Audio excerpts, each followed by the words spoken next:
میرے لیے ایک بہت امیر گھرانے سے کنوارے لڑکی کا رشتہ آیا تو ماں نے یہی بتایا کہ میں کنواری ہوں، جبکہ میں پہلے ایک بچے کی ماں اور شادی شدہ تھی۔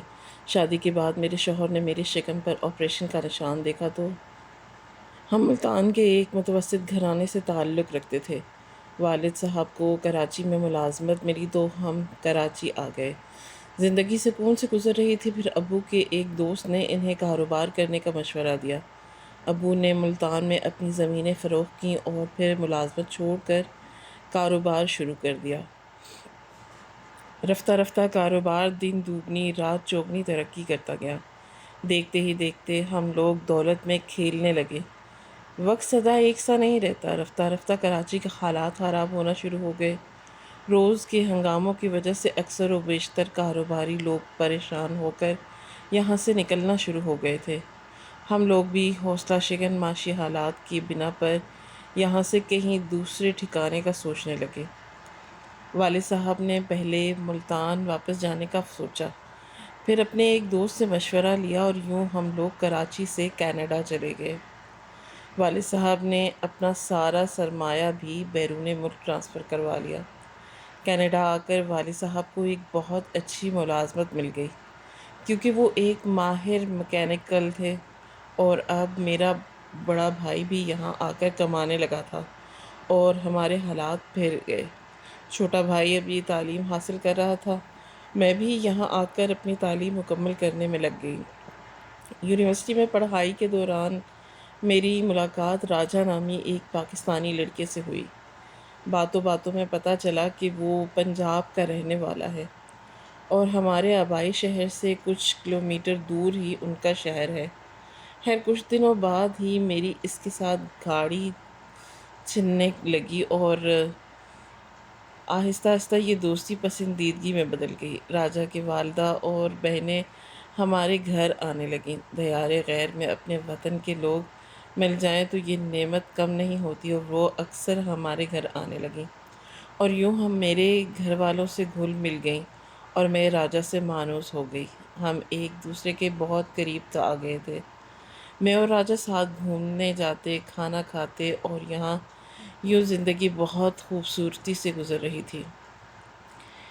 ہم نے شادی کے لیے بہت سے خواب باندھ لیے۔ جب میری تعلیم مکمل ہو گئی تو ابو کو میری شادی کی فکر ہونے لگی۔ گھر میں میرے بیاہ کا تذکرہ ہونے لگا۔ والد صاحب چونکہ اب بیمار رہنے لگے تھے اور ہم دیار غیر میں بیٹھے تھے، اس لیے ان کو میری بڑی فکر تھی، کیونکہ میں ان کی اکلوتی صاحبزادی تھی اور بہت لاڈلی بھی تھی۔ خیر والد صاحب نے خاندان اور اپنے دوست احباب کے بہت سے قابل لڑکوں کے نام میرے سامنے رکھے، مگر میں کسی سے شادی کرنے کو تیار نہ تھی، اور پھر میں نے راجہ کا نام لیا۔ والد صاحب نے کہا کہ ہمارے لیے تمہاری رائے سب سے بڑھ کر ہے۔ یوں اس رشتے پر کسی کو کوئی اعتراض نہیں تھا، البتہ امی نے یہ ضرور کہا کہ وہ لوگ جب رشتہ طلب کرنے آئیں گے تو تبھی ہم ہاں کریں گے، ہم خود سے ان کے رشتے سے بات نہیں کریں گے۔ میں نے کہا کہ ٹھیک ہے، میں راجہ سے بات کرتی ہوں، وہ اپنے گھر والوں کو لے کر ضرور آئے گا۔ اب مسئلہ یہ تھا کہ میں جب بھی راجہ سے کہتی کہ اپنے والدین سے کہو وہ میرے والدین سے رشتہ طلب کرے، راجہ پریشان ہو جاتا، جیسے وہ کسی سوچ میں پڑ جاتا ہو، اور کوئی نہ کوئی بہانہ بنا دیتا تھا۔ کچھ دنوں تک تو میں درگزر کرتی گئی، لیکن پھر ایک روز آخر صاف کہہ دیا کہ دیکھو راجہ، اگر تم کسی کی وجہ سے مجھ سے شادی نہیں کرنا چاہتے تو صاف صاف بات کرو مجھ سے۔ تم مجھ سے محبت کا دعویٰ بھی کرتے ہو اور یوں میرے رشتے کی بات کرنے پر بہانے بھی بناتے ہو، تمہارا ایسا رویہ مزید نہیں چلے گا۔ جب میں نے دو ٹوک بات کی تو راجہ سٹ پٹا گیا اور اس سے مزید کوئی بہانہ نہیں بن پڑا۔ تب اس نے مجھے بتایا کہ اس کی منگنی بچپن میں پھپھو کی بیٹی سے ہو گئی تھی، مگر وہ اعلیٰ تعلیم حاصل کرنے کی خاطر والد صاحب کے پاس کینیڈا آ گیا، اور پھر امی اور بہن بھی یہیں آ گئی۔ جب میری ملاقات تم سے ہوئی تو میرے دل میں تم اتر گئی۔ میں اپنی کزن سے شادی نہیں کرنا چاہتا، اس لیے اب میں اس منگنی کو ختم کرنا چاہتا ہوں۔ یہ رشتہ والدین کی اور پھپھو کی مرضی سے ہوا تھا، جس میں میری کوئی مرضی شامل نہیں تھی۔ تاہم میرا پاکستان جانا بہت ضروری ہے تاکہ اپنی پھپھو کو سمجھا سکوں کہ وہ وجیہہ سے شادی نہیں کرنا چاہتا۔ یہ خبر میرے لیے بہت پریشان کن تھی، کیونکہ ہم دونوں نے قسمیں کھا کر ایک ساتھ زندگی گزارنے کے عہد کیے تھے۔ اگلی صبح راجہ پاکستان چلا گیا، مگر جاتے ہوئے میری شادابی کو بھی مرجھائے ہوئے پھول کی طرح پامال کر گیا۔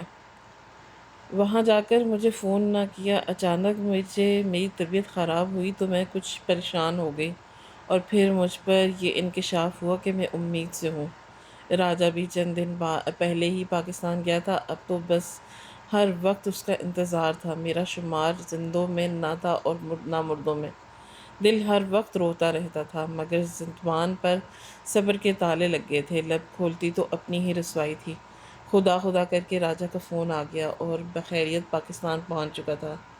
میں ہزاروں میل دور اس کے ہر فون کی کال کا انتظار کرتی، زندگی کی نوید سمجھتی اور اسی انتظار میں رہتی کہ وہ فون کر کے بتائے گا کب پاکستان سے آ رہا ہے۔ وہ وہاں 3 ماہ رہا اور پھر لوٹ آیا۔ اس کے والدین بھی ساتھ آ گئے۔ انہوں نے میرے والدین سے میرا رشتہ مانگا۔ میری خوشی دیدنی تھی۔ فوراً ہی ہماری شادی کی تاریخ رکھ دی گئی، اور یوں ہم کچھ دنوں بعد ہی میری شادی کینیڈا میں راجہ کے ساتھ ہو گئی۔ شادی کے چند ماہ بعد ہی میں نے ایک خوبصورت بیٹے کو جنم دیا۔ ایک نیا سال تھا، ہم نے خوش و خرم زندگی بسر کی۔ راجہ مجھ سے خوش تھا اور میں اس سے راضی تھی۔ اسی دوران راجہ رشتہ داروں کو دکھانے کے بہانے بیٹے کو اور مجھے پاکستان لے آیا۔ یہاں آ کر مجھ پر انکشاف ہوا اور میرے تو حواس باختہ ہو گئے کہ راجہ شادی شدہ ہے اور اپنی پھوپھی کی بیٹی وجیہہ سے اس کی بیٹی بھی ہے۔ جب مجھے کسی نے یہ بتایا تو مجھے بہت غصہ آیا۔ دراصل جن دنوں راجہ مجھے یہ کہہ کر اپنی پھوپھو کو سمجھانے اور یہ منگنی توڑنے کے لیے اپنے گاؤں آیا تھا، خدا جانے وہاں کیا ہوا۔ بہرحال اس نے وہاں اپنی منگیتر سے شادی کر لی۔ تاہم یہ بات اس نے مجھے نہ بتائی، بلکہ کہا کہ وہ پھوپھو کو سمجھا رہا ہے تاکہ وہ منگنی ختم کر دیں، پھر ان کی اجازت لے کر واپس آتے ہیں وہ مجھ سے شادی کر لے گا۔ راجہ نے میرے دل میں امید کا دیا بجھنے نہ دیا۔ اس کے والدین بھی کینیڈا آ کر مجھے یا میرے والدین کو کچھ نہ بتایا تو وہ یوں میرا رشتہ طلب کرنے آ گئے۔ میں اب راجہ پر برس پڑی تھی کہ تم نے مجھے کیوں دھوکہ دیا اور جھوٹ کیوں بولا؟ اگر تم نے وجیہہ سے پاکستان میں شادی کر لی تھی تو مجھے آ کر کیوں نہ بتایا اور دھوکے سے میرے ساتھ شادی کیوں کی؟ اگر میں چاہتی تو اس کی شکایت کینیڈا ایمبیسی میں کر سکتی تھی، مگر میرے والدین نے ایسا نہ کرنے دیا اور کہا کہ ہمارے مذہب میں مرد کو دوسری شادی کی اجازت ہے، تم اس کو روک نہیں سکتی۔ اگر تم اس کے ساتھ نہیں رہنا چاہتی تو خلا لے سکتی ہو۔ مجھے اب راجہ سے جیسے نفرت سی ہو گئی تھی، جسے میں نے اس قدر چاہا تھا۔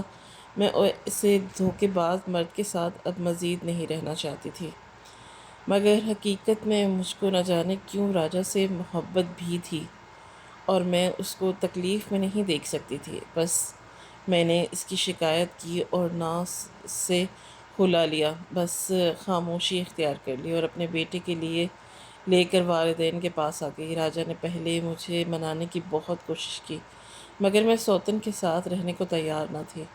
یوں اس نے میری نیکیوں کا یہ بدلہ دیا کہ ایک روز جب میں والدین کے آبائی گھر سے اپنے بیٹے کے ساتھ باہر واک کو آئی تو وہ میرا بیٹا مجھ سے لے کر غائب ہو گیا۔ والدین ان کے گھر گئے تو وہاں راجہ نہ تھا اور نہ وجیہہ۔ یقیناً میرا بیٹا اس نے وجیہہ یعنی پہلی بیوی کے حوالے کیا، اور اب وہ اسے لے کر کسی اور ٹھکانے رہ رہا تھا۔ بہرحال اس واقعے نے مجھے توڑ پھوڑ کر رکھ دیا اور میں کینیڈا نہ گئی۔ میری خاطر والدین بھی پاکستان میں ہی رہ گئے۔ شروع میں تو راجہ نے کئی بار کوشش کی کہ میں اس کے پاس چلی جاؤں اور سوتن کو قبول کر لوں، مگر یہ میرے بس میں نہیں تھا۔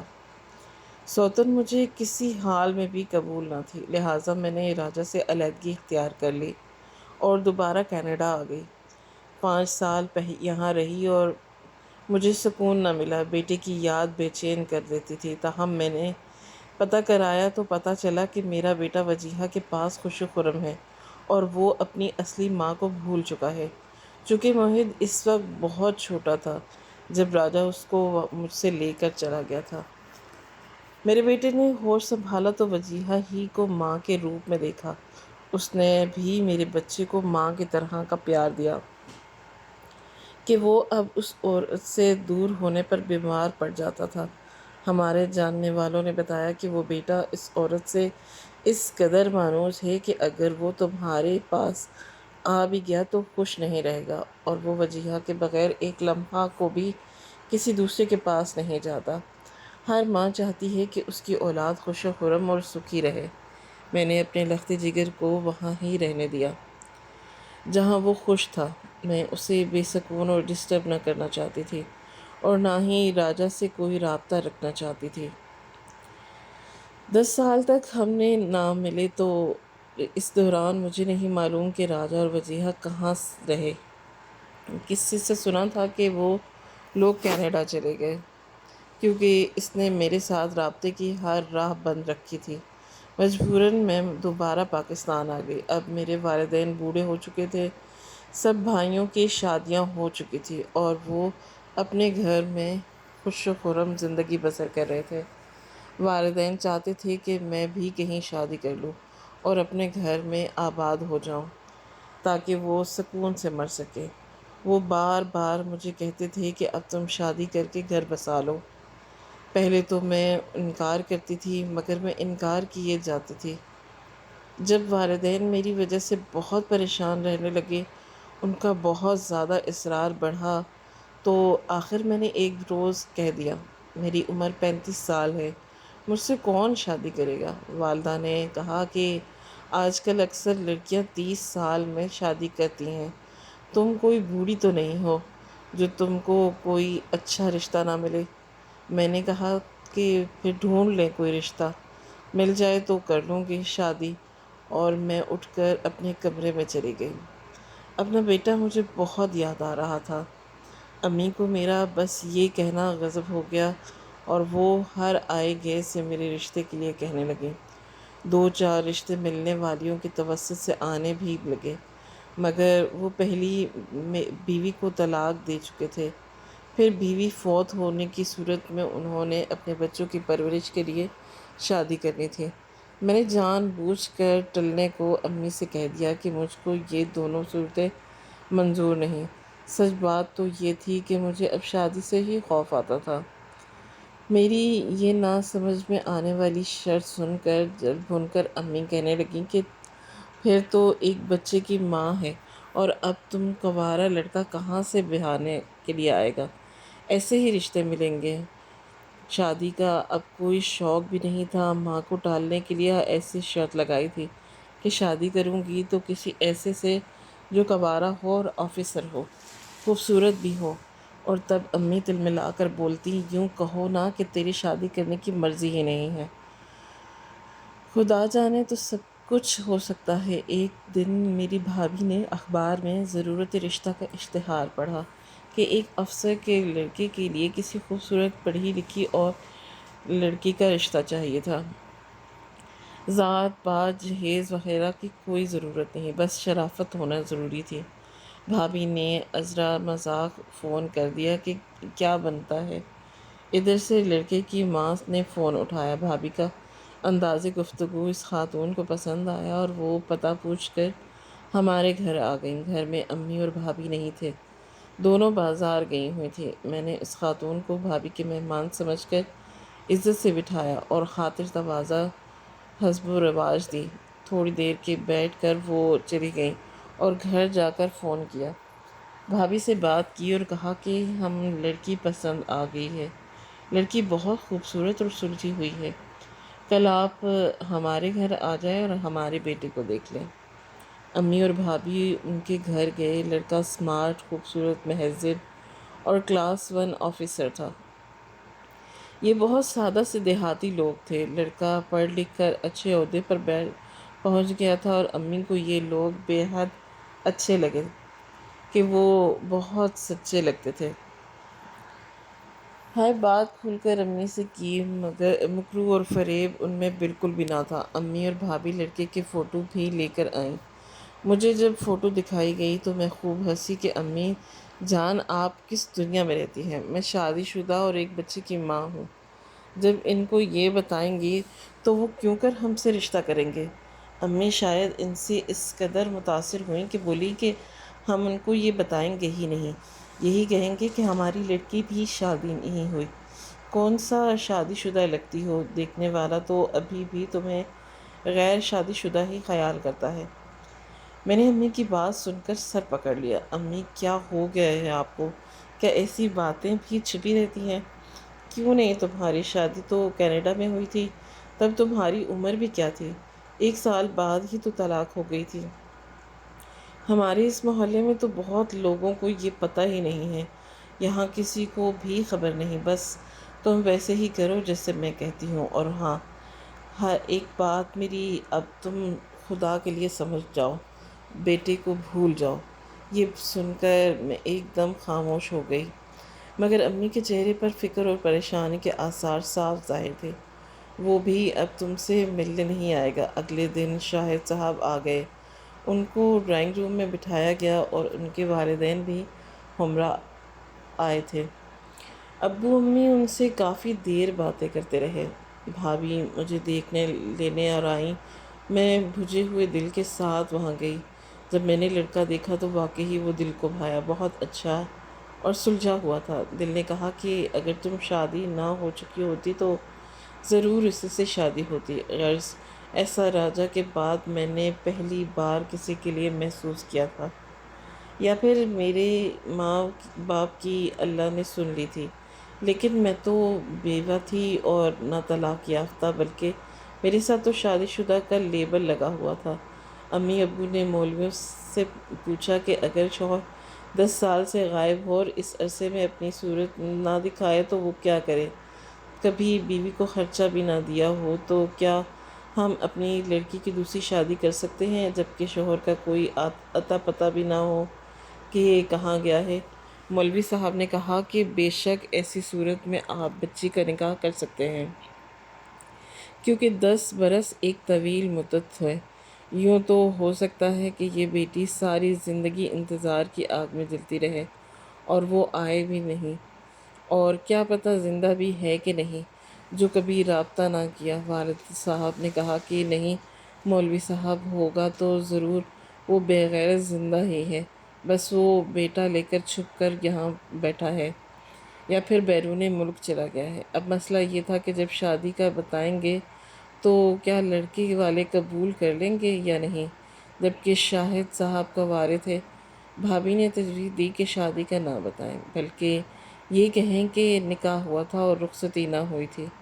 آدھی بات کریں گے اور آدھی بات نہیں بتائیں گے، اور بچے کا تو ذکر کرنے کی ضرورت ہی نہیں۔ جب دل پر پتھر رکھ کے تو اب اپنے زخم ہر کسی کو دکھانا ٹھیک بھی نہیں ہے۔ راجا بدنیت تھا، بدنیتی سے بیٹا چھین کر لے گیا۔ اگر اچھی نیت ہوتی تو اس عرصے میں ایک بار ملنے تو ضرور لے کر آتا۔ ابھی نمرہ جوان ہے تو دوبارہ صاحب اولاد ہونے کا امکان بھی ہے۔ اس طرح یہ زندگی کی نئی خوشیاں پا کر اپنے سکھ دکھ سارے بھول جائے گی۔ آخر اسے بھی تو جینے کا حق ہے۔ اسی قسم کی باتیں کر کے امی اور بھابھی نے مجھے آمادہ کر دیا۔ والد صاحب کہتے تھے کہ شاہد کو اصل حقیقت بتا دو، تم لوگ غلط کر رہے ہو، مگر امی نے صاف منع کر دیا اور کہا کہ اس کو نئی زندگی شروعات کرنے دو، آگے خدا مدد کرے گا۔ میری امی نے یہ نہیں سوچا کہ اس طرح تو خدا جھوٹوں کی مدد نہیں کرتا، اور ایسے معاملات میں بھی جھوٹ نہیں بولنے چاہیے۔ شاہد اور اس کے گھر والوں کو اندھیرے میں رکھا گیا اور انہیں یہی کہا گیا کہ میں غیر شادی شدہ ہوں۔ 5 سال پہلے اپنے کزن سے نکاح کیا تھا، مگر وہ کینیڈا چلا گیا تو طلاق ہو گئی، ابھی رخصتی نہیں ہوئی۔ خیر، شادی ہو گئی اور شاہد کی فیملی بے حد سیدھے سادے لوگ تھے، انہوں نے مجھ پر کوئی شک نہ کیا، اور شاہد بھی یوں تو ایک شریف النفس انسان تھا، انہوں نے جب مجھے میرے شکم پر آپریشن کا نشان دیکھ کر اس بارے میں پوچھا، میں پہلے تو کچھ پریشان ہوئی، پھر میں نے کہہ دیا کہ میرے پیٹ میں رسولی تھی، اسی کا آپریشن ہوا تھا جو مجھے امی نے ہی سکھایا تھا۔ میرا بیٹا موحد آپریشن سے پیدا ہوا تھا۔ وہ یہ سن کر کچھ خاموش خاموش سے ہو گئے اور اس وقت اس بارے میں مزید کوئی بات نہ کی۔ میں مطمئن ہو گئی کہ اب سب ٹھیک ہے، مگر مجھے نہیں معلوم تھا کہ آگے میری زندگی میں ابھی کیا طوفان آنے والا ہے۔ خیر، زندگی ایک بار پھر کمل کے پھول کی طرح کھل گئی۔ ماضی کی یاد کیچڑ جیسی تھی۔ اگرچہ بیٹے کی جدائی کا احساس گراں محسوس ہوتا تھا، تاہم دل کے نہانے پر پھر سے تصورات کی صورت آباد ہونے لگی تھی۔ میں نے شاہد سے نکاح ثانی صرف اس لیے کی تھی کہ والدین کے لیے میرا وجود اب گھر میں شدید غم اور فکر کا سبب بن گیا تھا۔ ادھر راجہ کو غائب ہوئے ایک طویل عرصہ ہو گیا تھا۔ ہمارے گھر میں مدت بعد بہار آئی تھی کہ میں رخصت ہو کر شاہد کے گھر چلی گئی، اور وقت کی ستم ظریفی نے جو مجھ پر ظلم کیا تھا، آج میری قسمت نے اس کی تلافی کر دی تھی کہ شاہد جیسے اچھے انسان سے مجھے ملا دیا۔ شاہد صاحب کی یہ پہلی شادی تھی، لہٰذا انہوں نے اس تقریب کو خوب دھوم دھام سے منعقد کیا تھا۔ اگرچہ ہر عورت کی یہی آرزو ہوتی ہے کہ وہ اپنے آپ کو ایک سجی سوری دلہن کے روپ میں دیکھے، مگر میرے لیے یہ ایک کربناک تجربہ تھا، کیونکہ پس پردہ دل میں خلش اور ذہن میں ایک بہت بڑی الجھن تھی جس کا علم میرے لیے جیون ساتھی کو بالکل نہیں تھا۔ شاید نے مجھے بہت پیار دیا۔ رفتہ رفتہ میرے ذہن کا بوجھ ہلکا ہو گیا اور میں نارمل ہو گئی، شوہر اور ذمہ داریوں کو نبھانے لگی اور نئے سرے سے زندگی میں دلچسپی لینے لگی۔ دوبارہ سے میرا گھر آباد ہو گیا تھا اور میں نئے حالات کو قبول کر کے ماضی کا کرب سب بھول گئی۔ یہ شاہد ہی کی شخصیت تھی کہ جس نے میرے سارے دکھ سمیٹ لیے تھے۔ وہ ایک شفیق، مخلص اور پیارے انسان تھے۔ وقت واقعی مرہم کے کام کرتا ہے۔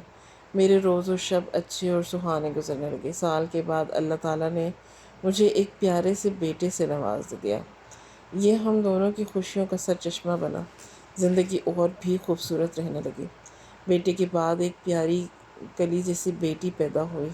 اللہ نے نوازا۔ میں بچوں میں ایسی کھوئی کہ پھر مجھے اپنی بھی ہوش نہ رہی۔ امی کہتی تھی کہ بیٹی، میں نے کہا تھا نا کہ خدا تمہیں دوبارہ خوشیاں دے گا، سو میرا کہا سچ ہوا۔ یہ بات ٹھیک تھی، مگر جو کانٹا امی نے نکالا تھا وہ بالآخر مجھے چبھ ہی گیا، بلکہ برباد کر گیا، اور وہ یہ کہ شاہد اور میرے سسرال والوں سے یہ حقیقت چھپائی گئی تھی کہ میں پہلے سے شادی شدہ تھی اور ایک بچے کی ماں۔ مجھے کنواری کہہ کر آپ سے دھوکے سے دوسری شادی کی گئی، مگر یہ راز تو ایک بڑی حقیقت تھی اور اس کو کبھی نہ کبھی کھلنا ہی تھا۔ ایک روز اچانک راجہ کی آمد نے طوفان کے صورت میں میری پرسکون زندگی میں ہلچل مچا دی۔ ایک روز جیسے کہ میں اور شاہد بچوں سمیت امی اور ابو کی طرف آئے، ہم سب صوفیوں پر بیٹھ کر چائے پی رہے تھے اور ساتھ گپ شپ ہو رہی تھی۔ اچانک دروازے پر کسی نے بیل دی۔ ملازمہ نے دروازہ کھول دیا۔ تبھی راجہ اور میرا بیٹا موحد دونوں دروازے سے اندر آ گئے۔ آتے ہی راجہ نے موحد سے کہا کہ دیکھو، یہ ہیں تمہاری ماما۔ اب تم بڑے ہو اور جان چکے ہو کہ بٹیا تمہاری اصل ماں نہیں ہے، سوتیلی ماں تھی، اور تم اصرار کرتے تھے کہ میں تمہیں تمہاری حقیقی ماں کے پاس لے جاؤں، تو آج ملے ہو۔ لو، اپنی حقیقی ماں سے مل لو اور دیکھو تمہارے نانا ابو اور نانی امی۔ آگے بڑھ کر ان کو سلام کرو۔ راجہ کو یوں اچانک دیکھ کر ہم سب دنگ رہ گئے۔ انہونی ہو چکی تھی۔ موحد مجھے مسلسل دیکھے جا رہا تھا اور شاید میرے گلے سے نکلنے کو منتظر تھے، اور میں بت بنی ساکت بیٹھی تھی۔ شاہد پھٹی پھٹی آنکھوں سے کبھی موحد، کبھی راجہ اور کبھی مجھے دیکھ رہے تھے۔ موحد اب ایک جوان گبرو کا روپ دھار چکا تھا۔ بالآخر امی جان اٹھیں اور انہوں نے موہت کو گلے سے لگا لیا اور بے اختیار اس کا منہ چوم رہی تھی اور آنسو ان کی آنکھوں سے گر رہے تھے، جس سے کہ میرا دل غم سے پھٹا جا رہا تھا۔ میری آنکھیں خشک تھی۔ اس منظر کی تاب نہ لاتے ہوئے شاہد گھر سے باہر نکل گئے اور ان کے پیچھے میرے تینوں بچے بھی گاڑی بیٹھ کر گھر چلے گئے۔ یہ سب کچھ ایسا اچانک ہوا کہ خدا نے مجھ کو سنبھلنے کا موقع ہی نہ دیا۔ جب میری شاہد سے شادی نہ ہوئی تھی تو میں ایسے ہی سین کا تصور کرتی تھی کہ کاش کبھی یوں ہو جائے گا، میں گھر میں بیٹھی ہوں، بیل بجے اور راجہ موہت کو لے کر آ جائے اور پھر میرا بیٹا میرے سینے سے لپٹ جائے۔ کبھی قبول ہو جاتی ہے اور کبھی یہ میری دعائیں بھی قبول ہو گئیں، مگر جب مجھے اس قبول ہونے کی کوئی چاہ نہ رہی تھی، میں زندگی میں اتنی آگے نکل گئی تھی کہ اب پلٹ کر دیکھنے کا حوصلہ نہیں تھا۔ موہت تو واپس آ گیا، مگر میرے تینوں باقی بچے مجھے سے بچھڑ گئے۔ شاہد لاکھ اچھے سے ہی، مگر وہ اس امر پر سمجھوتا کرنے پر راضی نہ ہوئے کہ میں نے انہیں اتنا بڑا دھوکہ دیا، ان سے ایسی بات چھپائی کہ جس کو کبھی نہ کبھی آشکار ہونا ہی تھا۔ انہوں نے مجھ سے قطع تعلق کر لیا اور بچوں سے اتنا پیار کرتے تھے کہ میری ہمت نہ تھی کہ ان سے بچے لیتی، اور نہ بچے باپ کو چھوڑنے پر راضی تھے۔ مجھے ہی ایک بار پھر صبر کرنا پڑا۔ راجہ نے بتایا کہ وجیہہ فوت ہو گئی ہے اور اس کے بھی 3 بچے ہیں جن کی دیکھ بھال کے لیے انہیں ایک ماں کی ضرورت تھی۔ اس عورت کا کوئی قصور نہیں تھا، اسے تو راجہ نے میری سوتن بنایا تھا یا مجھ کو اس کی سوتن بنا دیا تھا۔ اس عورت نے میرے بیٹے کو پھر بھی شفیق ہستی کی طرح سگی ماں بن کر پالا تھا۔ امی ابو نے شاہد کو منانے کی بہت کوشش کی، مگر وہ نہیں مانے، کیونکہ جو لوگ آپ کے ساتھ بہت معنوں کے ساتھ رہتے ہیں اور جب ان کو آپ کی طرف سے دھوکہ ملے تو وہ بالکل ہی ٹوٹ کر رہ جاتے ہیں۔ میں تو والدین کے گھر ملنے آئی تھی اور پھر یہیں رہ گئی۔ شاہد نے نہ جانے میرے بچوں سے کیا کہا کہ دوبارہ وہ مجھ سے ملنے نہیں آئے۔ راجہ موہت کو میرے پاس چھوڑ گیا تھا اور اب وہ اس سے ملنے کے بہانے گھر آنے لگا۔ امی ابو موہت کو اپنے گھر سے نہیں نکال سکتے تھے اور راجہ دروازے پر کھڑا ہو جاتا کہ موہت سے ملنا ہے۔ وہ اسی طرح کوشش کرتا کہ مجھ سے ملے اور اپنی مظلومیت کا ڈھونگ میرے سامنے روئے، مگر میں اس سے اب اس قدر نفرت کرتی تھی کہ بیٹے کے اصرار اور منت سماجت کے باوجود اس کی طرف آنکھ اٹھا کر دیکھنا بھی گوارا نہ کرتی تھی۔ موہت میرا بیٹا تھا اور مجھ سے ایک مدت تک دور رہا تھا۔ ماں کی ممتا پیاسی تھی، اس لیے اس کو خود سے دور نہ کیا، مگر اس کے باپ کے ساتھ دوبارہ رہنا مجھ کو کسی صورت گوارا نہ تھا۔ یہاں تک کہ جب میرے بیٹے نے بہت اصرار کیا تو ہاتھوں لگایا، تب بھی میں نے کہہ دیا کہ بیٹے، اس شخص نے دوسری بار میرا گھر برباد کیا ہے، میرے بچوں کو مجھ سے جدا کیا، میں اس کو معاف نہیں کر سکتی۔ بے شک وہ تمہارا باپ ہے اور تم اس سے محبت کرتے ہو تو تم اس کے ساتھ جا سکتے ہو، مگر مجھے کوئی راجہ کی ساتھ صلح کرنے پر اب بھی مجبور نہ کرے۔ موہت 1 برس میرے ساتھ رہا اور پھر باپ کے پاس چلا گیا، کیونکہ وہ عمر کے اس دور میں تھا کہ اس کو ماں سے زیادہ باپ کی ضرورت تھی اور وہ باپ سے ہی زیادہ مانوس تھا۔ آج میں ممتا بھرا دل لیے اپنے بچوں کی دید کو، ان کی رفاقت کو ترستی ہوں۔ کاش ہم شاہد سے جھوٹ نہ بولتے۔ میں یہ عرض کرنا چاہوں گی کہ آپ بھی کبھی کسی سے ایسا دھوکہ نہ کریں، ایسا جھوٹ نہ بولیں جو اتنی زندگیاں برباد کر دے۔ مزید دلچسپ اور سچی کہانیاں سننے کے لیے میرے چینل کو سبسکرائب کریں۔ شکریہ۔